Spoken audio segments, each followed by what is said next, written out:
نحمده ونصلي على رسوله الكريم اما بعد فقد قال الله تبارك وتعالى كما ورد في آخر سورة التحريم اعوذ بالله من الشيطان الرجيم بسم الله الرحمن الرحيم وضرب الله مثلا للذين آمنوا امرأة فرعون وإذ قالت رب ابن لي عندك بيتا في الجنة ونجني من فرعون وعمله ونجني من القوم الظالمين ومريم ابنة عمران التي أحصنت فرجها فنفخنا فيه من روحنا وصدقت بكلمات ربها وكتبه وكانت من القانتين وقال تبارك وتعالى كما ورد في سورة اللهب تبت يدا أبي لهب وتب ما أغنى عنه ماله وما كسب سيصلى نارا ذات لهب وامرأته حمالة الحطب في جيدها حبل من مسد صدق الله العظيم رب اشرح لي صدري ويسر لي امري واحلل عقدة من لساني يفقهوا قولي اللهم ربنا الهمنا رشدنا واعذنا من شرور انفسنا اللهم ارنا الحق حقا وارزقنا اتباعه وارنا الباطل باطلا وارزقنا اجتنابه اللهم وفقنا لما تحب وترضى آمین یا رب العالمین۔ سورہ تحریم کی آخری 3 آیات کا جو مشترک مضمون ہے وہ میں پچھلی نشست میں بیان کر چکا ہوں۔ اس بات کو واضح کرنا کہ عورتیں اپنی جگہ پر اپنا مکمل تشخص رکھتی ہیں انسان ہونے کے ناطے سے، اس اعتبار سے ان کی اخلاقی، دینی، مذہبی ذمہ داریاں اپنی جگہ ہیں جس کے لیے وہ خود مسئول ہیں، جواب دہ ہیں، اکاؤنٹیبل ہیں اللہ کے۔ ان کا دین ان کے مردوں کے تابع نہیں ہے، ہاں خاندانی زندگی میں وہ مردوں کے تابع ہیں۔ فالصالحات قانتات، وہ اپنے شوہروں کے تابع ہیں، انہیں ان کی فرما برداری کرنی ہے۔ یہ خانگی زندگی کا اصول ہے، خاندان کے ادارے کو مستحکم کرنے کے لیے یہ اصول اللہ تعالیٰ نے طے کر دیا۔ ویسے وہ عام انسانی سطح پر مساوی ہیں مردوں کے ساتھ۔ تو اس میں سب سے پہلے مثال اللہ نے دی کہ 2 رسولوں کے گھر میں 2 کافر بیویاں تھیں، حضرت نوح کے گھر میں اور حضرت لوط کے گھر میں۔ تو ان کا گویا کہ علیحدہ مسئلہ ہے، انبیاء ہیں، رسول ہیں، ان کا اپنا مقام و مرتبہ اللہ کے ہاں۔ ان کافرہ خواتین کا جو ہے معاملہ وہ اپنی جگہ پر ہے،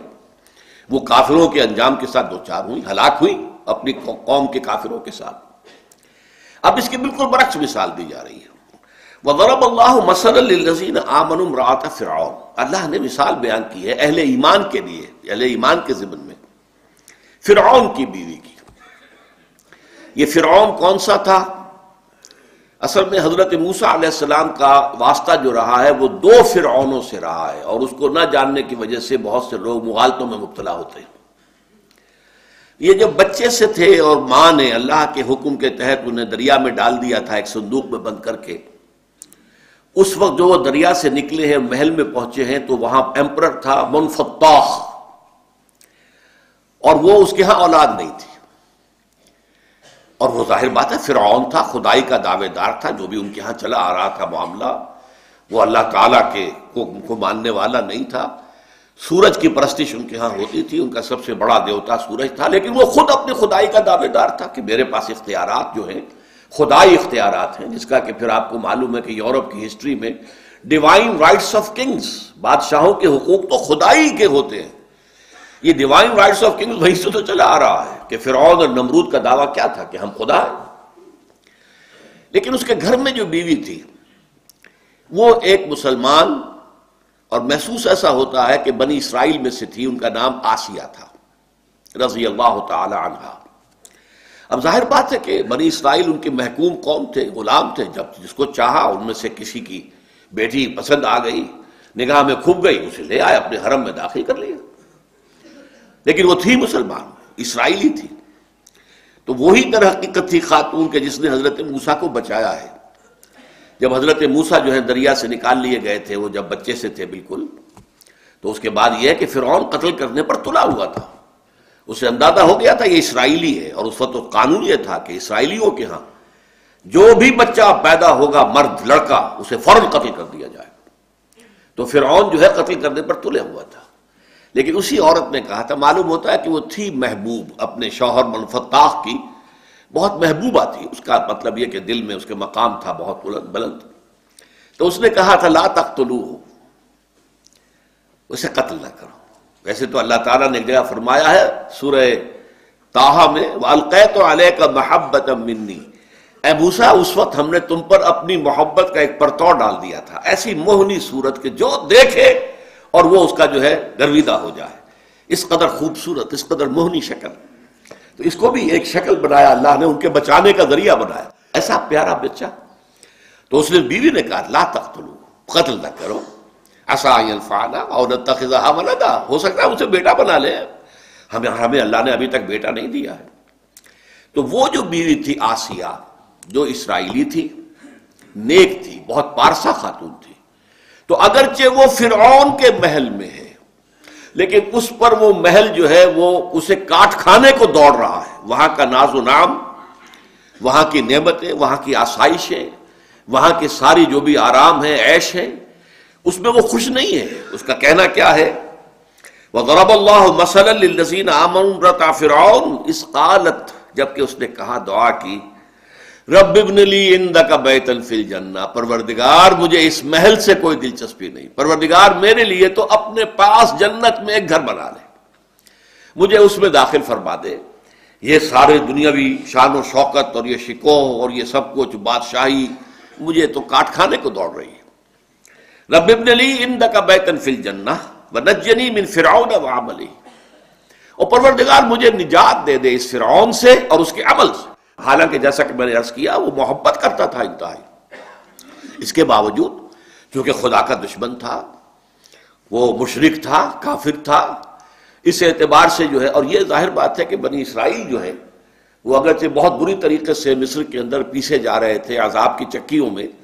لیکن یہ کہ انہوں نے یہ ان کا جو ہے یوں سمجھیے کہ کریڈٹ ہے اس کے لیے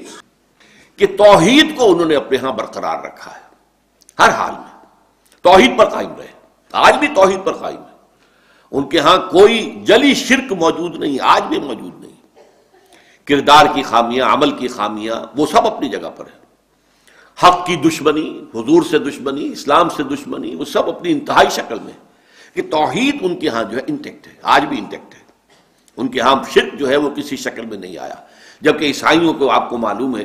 کہ ان کے ہاں بدترین شرک آ گیا کہ حضرت عیسیٰ کو انہوں نے اللہ کا بیٹا قرار دے دیا۔ ان کے ہاں بھی کچھ عرصے ایک زمانے میں وہ شرک آ گیا تھا، حضرت عزیر علیہ السلام کو خدا کا بیٹا قرار دیا گیا تھا، لیکن وہ ایک عارضی سا فیض تھا، وہ ختم ہو گیا۔ بہرحال انہوں نے کہا رب ابن لی عندک بیتا فی الجنہ، پروردگار میرے لیے تو اپنے پاس جنت میں ایک گھر بنا لے، ونجنی من فرعون وعملہ، اور مجھے فرعون کے اور اس کے عمل سے نجات دے دے، ونجنی من القوم الظالمین، اور اے اللہ مجھے نجات دے ان ظالموں کی قوم سے۔ یعنی یہ نفسیاتی کیفیت ان کی جو ہے اس کو بیان کیا جا رہا ہے کہ انہیں محل میں ہونے پر یہ نہیں ہے کہ کوئی انہیں بہت اس پر فخر ہے اور بہت سمجھ نہیں ہے کہ میرا بہت اونچا مقام ہو گیا ہے، نہیں، ان کی نیکی، ان کی پارسائی، جیسے کہا حضور نے کہ الدنیا سجن المومن وجنت الکافر، یہ دنیا جو ہے ایک مومن کے لیے جیل خانے کے مانند ہے، تو وہ محل جو ہے انہیں جیل خانے سے برا لگ رہا تھا اور وہاں وہ رہنے کے لیے تیار نہیں تھی۔ تو یہ بڑی اونچی مثال ہے جو دی ہے اللہ تعالیٰ نے خواتین میں سے کہ بدترین شوہر منفتاح۔ اب میں آپ کو بتا رہا تھا کہ دوسرا جو ہے در حقیقت جب حضرت موسیٰ علیہ السلام سے قتل ہو گیا، ایک قبطی جو ہے مارا گیا ان کے ہاتھوں، پھر وہ وہاں سے جان بچا کر بھاگے ہیں، مدین چلے گئے ہیں۔ اس کے بعد حضرت موسیٰ علیہ السلام کو جب انہوں نے اپنا بیٹا بنا لیا تھا، اس کے بعد اللہ نے فرعون کو بھی بیٹا عطا کر دیا۔ اب یہ میں نہیں کہہ سکتا کہ اسی بیوی سے یا کسی اور بیوی سے، لیکن بیٹا ہو گیا، پہلے وہ لاولد تھا اس وقت۔